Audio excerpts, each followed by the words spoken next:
हम without power कुछ नहीं कर सकते हैं। जैसे कि यहाँ पे एक केमिकल युक्त पानी यहीं आगे पे आप कभी देखना सर, तो ये केमिकल युक्त पानी है जो वो डायरेक्ट नदी में जा रहा है बिना फिल्टर हुए वो, जबकि लॉ के हिसाब से ऐसा नहीं है। तो काफ़ी समस्याएं हैं सर। ये अब देख रहे होंगे जैसे जैसे चुनाव का पारा बढ़ रहा है तो धन बल, बाहुबल और बोतल इनका भी प्रचार प्रसार बहुत हो रहा है। जी सर। क्या आप भी इस तरफ रुझान है कि इस पर? नहीं सर, हमें गरीब फैमिली के लोग, हमारा इतना वो बैकग्राउंड तो है नहीं, केवल हमारी सोच अच्छी है और इसलिए जनता हमारे साथ जुड़ी है। जनता का एक विचार है, जनता अब समझदार हो गई। पहले जमाने में जब सारे समझदार है, पढ़े लिखे हैं और पढ़े लिखे के साथ बेरोजगार ज़्यादा हैं। जो भी होगा वो अपना धंधा करे, फिर चाहे छोटी दुकान खोल लें, तो इसलिए सब समझदार है।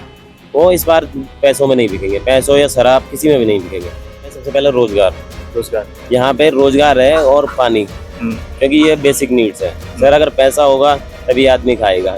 शिक्षा का ये होता है, एजुकेशन का ऐसा है कि अगर आदमी के पास रोजगार है वो तभी अपने बच्चों को बाहर भेज पाएगा। ये बजरंग दल से आपका जुड़ाव है जी, और बजरंग दल को अगर हम देखें तो एक कट्टर विचारधारा के जो है एक पार्टी समझी जाती है।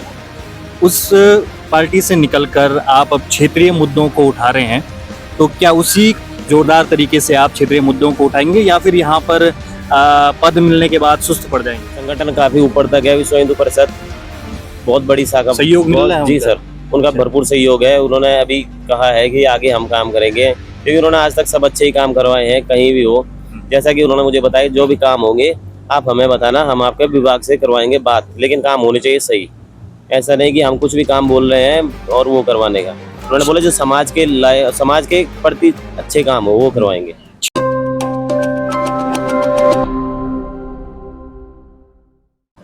नमस्कार, मैं दीपक और आप देख रहे हैं केदार टाइम्स।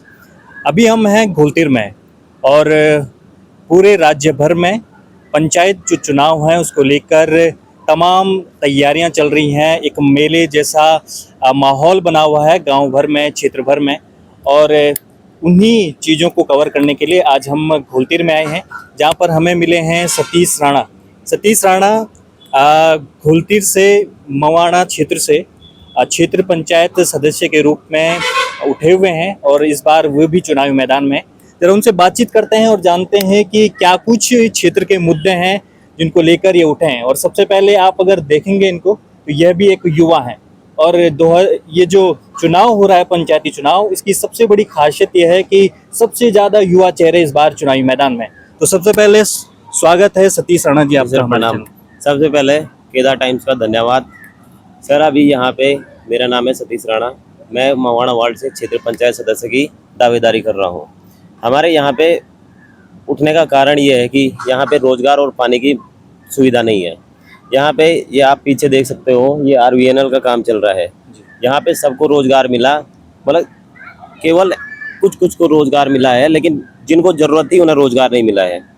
पानी की समस्या, ये इतनी बड़ी ग्राम सभा है हमारे यहाँ ऊपर, एक गाँव है डोब में अभी तक पानी नहीं पहुँचा, जबकि ये घोलतीर का गदेरा है, ये कहीं वो नहीं करता है, मतलब इस पानी का यूज नहीं हो पा रहा है वहाँ। जबकि यहाँ पे काफ़ी अच्छी ग्राम सभा है, सब चीज़ है, पर यहाँ क्षेत्र का विकास नहीं कर पाए हैं।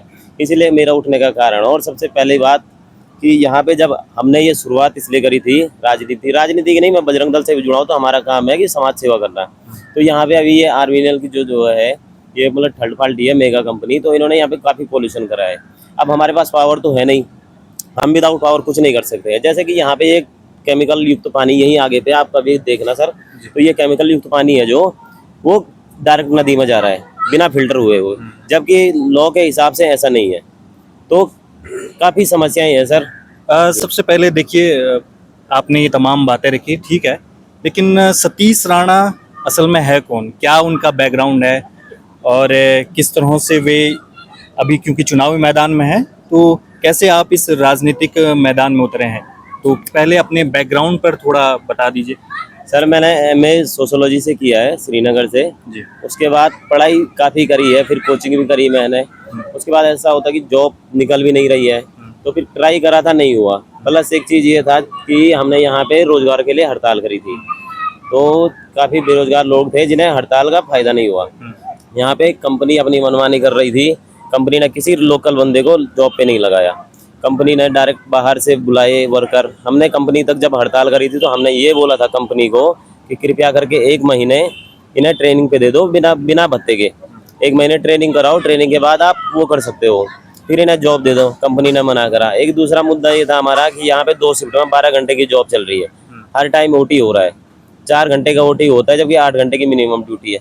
तो हमने ये बोला था, जब रोजगार इन्होंने बोला सीट नहीं है, तो मैंने बोला 12 घंटे की शिफ्ट को 8 घंटे में कर दो, 3 आदमियों को हो जाएगा।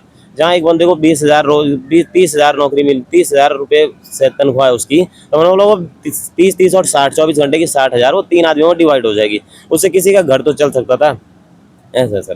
तो क्योंकि बजरंग दल से आपका जुड़ाव है, जी और बजरंग दल को अगर हम देखें तो एक कट्टर विचारधारा के जो है एक पार्टी समझी जाती जी है। सर। उस पार्टी से निकलकर आप अब क्षेत्रीय मुद्दों को उठा रहे हैं, तो क्या उसी जोरदार तरीके से आप क्षेत्रीय मुद्दों को उठाएंगे, या फिर यहाँ पर पद मिलने के बाद सुस्त पड़ जाएंगे? नहीं सर, बजरंग दल सबसे पहले है और हिंदुत्व सबसे पहले है। हमारा सबसे पहला काम है सनातन धर्म की रक्षा करना, क्योंकि यहाँ पे जितने भी काम होते आए हैं वो काफ़ी विवाद में रहे हैं। प्लस ये है कि हमारा किसी से मतभेद नहीं है, चाहे वो दूसरे धर्म का है, हमारा उससे कुछ मतभेद नहीं रहा है। बस कोई गलत करे, अगर हिंदू भी गलत कर रहा है तो हम उसके खिलाफ है, और दूसरे धर्म वाले भी गलत कर रहे हैं तो हम उसके खिलाफ है सर। तो क्षेत्रीय मुद्दों में आप किस तरह से, क्योंकि ये बैकग्राउंड है, इसका इस्तेमाल करेंगे?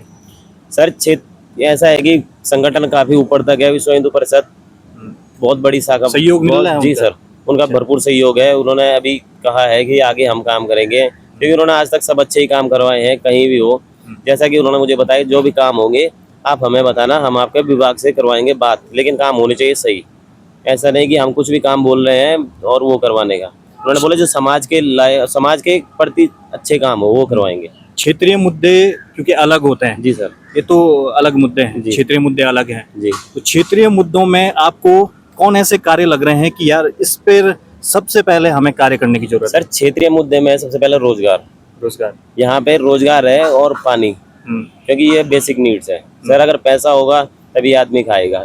शिक्षा का ये होता है, एजुकेशन का ऐसा है कि अगर आदमी के पास रोजगार है वो तभी अपने बच्चों को बाहर भेज पाएगा, ये बाहर पढ़ाई के लिए। वरना क्या होता है, 12th तक तो हम सरकारी पढ़ाई करते हैं, 50-100 रुपये फीस है। उसके बाद जब एजुकेशन की बात आती है, जब हम बाहर किसी भी बड़े कॉलेज में जाते हो तो वहाँ हमें मतलब काफ़ी लो लेवल होता है, क्योंकि यहाँ की एजुकेशन हमारी डाउन रही है, और फिर काफ़ी पैसों का इफेक्ट पड़ता है। जहाँ मतलब कोई ठीक परिवार वाला बच्चा, वो एक बंदा मतलब पूरा उसको सेपरेट मिला हो, और कहीं ऐसे भी रहते हैं गरीब परिवार के लोग जो 4-4 जिनके पास सोने के लिए केवल बिस्तर होता है और उसी में पढ़ाई करते हैं। ऐसा संघर्ष भी मतलब मैंने देखा है, काफ़ी देखा है मैंने, क्योंकि मैंने बाहर पढ़ाई करी है तो मुझे पता है। मेरे साथ के काफ़ी ऐसे लोग थे।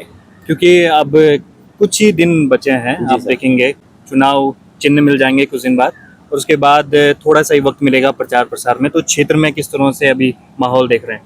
जी सर, क्षेत्र में माहौल काफ़ी अच्छा है, क्योंकि जनता हमारी उसमें है, क्योंकि यहाँ पे है सबसे पहले सनातन धर्म, और जितने था, क्योंकि मेरी पहले से तैयारी थी जिला पंचायत की, तो सर मतलब क्षेत्र में हम रहे हैं, प्लस बजरंग दल का नाम रहा है, हमने बजरंग दल की उससे काफ़ी सेवा करी है क्षेत्र की। और अब ये है कि बाकी तो जनता का विचार है, जो जनता से आशीर्वाद मांगूंगा कि वो जनता पे मेरा सोचा है।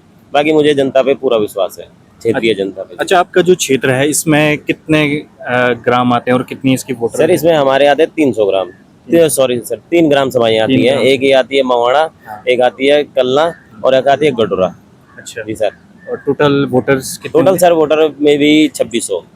तो क्या लग रहा है अभी, क्योंकि आप उनके बीच गए भी जी हैं, सर। चुनाव प्रचार कर रहे हैं लगातार, तो क्या उनके मन में आपने देखा होगा कि कौन सी मूलभूत समस्याएं आपने गांव में जाकर देखी कि गांव वाले चाहते हैं कि ये कार्य हो, तब आपको वोट मिलेगा? जी सर, जैसे मैं गडोरा गांव में गया था तो वहाँ ये है कि वहाँ रास्तों की काफ़ी दिक्कत है, प्लस जो एक पानी का वो रहता है ना, ये धारा टाइप का, तो वहाँ पे काम नहीं हुआ, वहाँ पे कुछ काम नहीं है। तो उन्होंने कहा था हमें बस यही कि सही है, और उन्होंने मैंने ये बोला था उन्हें कि आप मुझे बोलना, बाकी आपकी जो मूलभूत सुविधाएं हैं, मैं ऐसा है कि पढ़ा लिखा हूँ, मैं आगे विभाग में बात रख सकता हूँ, किस विभाग में कौन सी बात करनी है वो मैं कर सकता हूँ।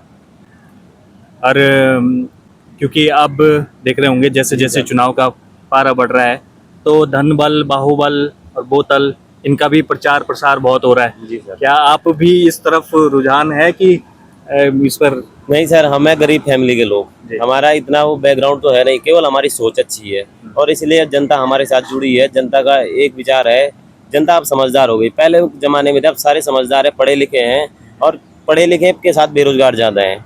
जो भी होगा वो अपना धंधा करे, फिर चाहे छोटी दुकान खोल ले, तो इसलिए सब समझदार है। वो इस बार पैसों में नहीं बिकेंगे, पैसों या शराब किसी में भी नहीं बिकेंगे। और आपने तो ये चीज़ें कही जी सर। जिसमें युवाओं के मुद्दे ज़्यादा हैं, क्योंकि आपने देखा होगा पलायन एक बड़ी समस्या है। और मैं जहाँ भी जा रहा हूँ ये सवाल हर किसी से पूछ रहा हूँ कि पलायन एक बड़ी समस्या है, और युवा तो चले जाते हैं बाहर काम धंधा कर रहे हैं, लेकिन गांव में छूट जाते हैं बुजुर्ग और महिलाएं। तो फिर उनके लिए क्या कुछ मन में है, क्या कुछ पीड़ा है कि ये होना चाहिए या इन पर कार्य करना चाहिए था, नहीं हुआ और हम आएंगे तो करेंगे, क्या कुछ इन पर? सर सबसे पहले तो इसी का बात है ना, जो आप कह रहे हो कि बुजुर्गों की पीड़ा, वो रोजगार पे है। अगर उनके बच्चों को यहाँ रोजगार मिले क्षेत्रीय जगहों पे, तो वो तो अपने परिवार से दूर नहीं होंगे।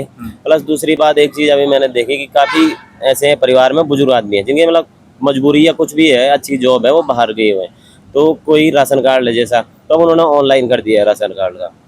तो अब ये हो रहा कि किसी, आजकल एंड्रॉयड मोबाइल है नहीं किसी के पास, फिंगरप्रिंट हो नहीं पाएगा। ये तो फिर ऐसा होना चाहिए, ये तो मैं माफ़ी मांगूंगा सरकार से, पर जो सरकार की बात है वो कह रहा हूँ, आधार कार्ड लिंक करवा रहे हो, लेकिन बुजुर्ग आदमियों का क्या होगा? उसमें एक टीम होनी चाहिए, जो चाहे क्षेत्रीय से करो या डिस्ट्रिक्ट लेवल पे करो, एक टीम गांव गांव जानी चाहिए, वो वेरिफिकेशन करवानी चाहिए घर जाके। अब बुजुर्ग आदमी हैं, नहीं चल पाते हैं, उनके लिए काफ़ी दुविधा होती है। प्लस वो लाइन पे लगे हैं, फिर फॉर्म भरें और रिजेक्ट होते हैं, वो फॉर्म एक बार नहीं बार बार रिजेक्ट होते हैं, उसमें भी काफ़ी दिक्कत आती है। तो ये तमाम सर। समस्याएं हैं जिनको चाहते हैं आपकी ये जी ठीक हो जब आ पाएंगे। जी सर। अंत में हमारे दर्शकों को क्या कुछ कहना चाहेंगे और आपकी, क्योंकि चुनाव में है, तो क्या कुछ अपने क्षेत्र की जनता से कहना चाहते हैं? मेरा अपनी क्षेत्र की जनता से सादर निवेदन है कि इस बार आप किसी भी कैंडिडेट को वोट दें, पर सोच समझ के दें, जो आगे आपके 5 साल तक साथ रहे उसका साथ दें, ना कि ऐसा जो आज आपके साथ आया है, 2 दिन के पैर छू रहा, उसके बाद दिख नहीं रहा, 5 साल बाद कोई नहीं दिखेगा। आप एक बार हम पे विश्वास करना, हम आपके उम्मीदों पे खरा उतरेंगे। जी सर। तो ये थे सतीश राणा, मवाना क्षेत्र से इस बार क्षेत्र पंचायत सदस्य के रूप में लड़ रहे हैं। हम तमाम जगहों भी जाएंगे, पंचायत में अन्य लोगों से भी बातचीत करेंगे, तो आप बने रहें केदार टाइम्स के साथ। नमस्कार।